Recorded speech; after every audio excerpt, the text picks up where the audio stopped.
Welcome to RTV6 news. నా ప్రాణానికి ప్రాణమైన తెలుగు ప్రేక్షక దేవుళ్ళందరికీ నమస్కారం.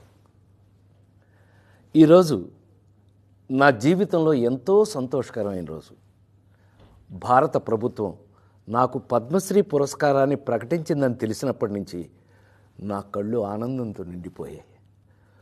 ఒక నటుడిని గుర్తించి ఇంతటి గొప్ప గౌరవాన్ని అందించిన భారత ప్రభుత్వానికి నా శిరస్సు వంచి నమస్కరిస్తున్నాను.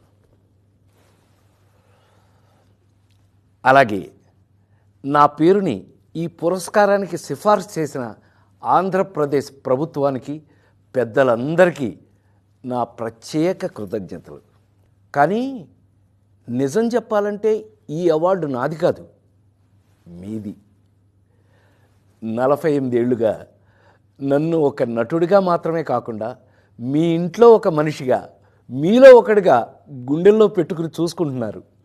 నేను నవ్వించినా ఏడిపించినా మా రాజేంద్ర ప్రసాద్ అని మీరు చూపించిన ఆప్యాయత నాకు దక్కిన నిజమైన అదృష్టం. ఆ ప్రేమే ఈరోజు నన్ను ఇక్కడ దాకా నడిపించింది.